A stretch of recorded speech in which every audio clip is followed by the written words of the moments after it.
बिस्तर के नीचे छुप गई और कांपने लगी। 10 उंगलियों वाला एक पैर नीचे कूदा। वह धीरे धीरे हिला और लड़की को ढूंढने लगा। लड़की ने सांस रोक ली, हिलने की हिम्मत नहीं की। उसी समय राक्षस गरजा। ऐसा लग रहा था जैसे वह अपने साथियों को बुला रहा हो। लड़की को लगा कि इस बार वह मर जाएगी, लेकिन राक्षस खिड़की की ओर मुड़ गया। फिर वह रात में गायब हो गया। लड़की ने हिम्मत करके लंबी सांस छोड़ी। उसने जल्दी से बेडरूम की खिड़की बंद की, फिर चुपचाप लिविंग रूम में आई ताकि घर का दरवाजा भी बंद कर सके।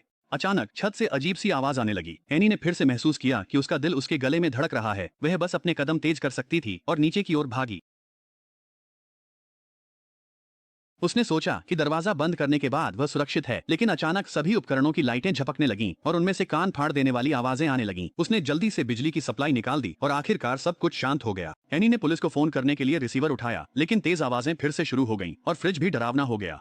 और भी बुरा यह था कि राक्षस ने सचमुच सीढ़ियों को घेर लिया था। वह पीछे हटकर रसोई में गई और कोने में छुप गई। फोन भी राक्षस ने काट दिया था। तेज सांसें लेना भी उसकी मौजूदगी को जाहिर कर रहा था। फ्रिज को फिर से नियंत्रित किया गया, जिससे वह सीधे उसके अंदर फंस गई। राक्षस धीरे धीरे उसके पास आ रहा था। एनी ने आखिरकार उसका असली चेहरा देखा। वह असल में बड़ी आंखों वाला एक एलियन था।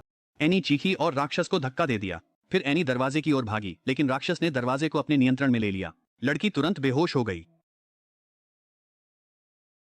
एनी होश में आई और जल्दी जल्दी कमरे की ओर रेंगने लगी, लेकिन उसका शरीर सच में उसके काबू में नहीं था। घबराहट में उसने एक नुकीली चीज पकड़ ली, जो गलती से एलियन के सिर में घुस गई। एलियन तुरंत मर गया।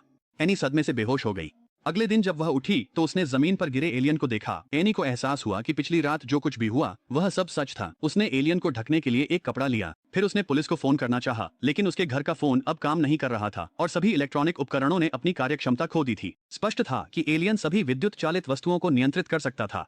एनी ने बाहर जाकर मदद लेने का फैसला किया, लेकिन अजीब बात यह थी कि सड़क पर कोई भी नहीं था। हाईवे पर एक एम्बुलेंस पलटी हुई थी। आसपास के घरों पर भी हमला हुआ था। पिछली रात एलियन से सामना करने वाली वह अकेली नहीं थी। ठीक उसी समय विशाल काले बादल शहर पर छाने लगे और वे एनी के स्थान की ओर लगातार बढ़ते जा रहे थे। उसे अपने घर की दिशा में भागना पड़ा।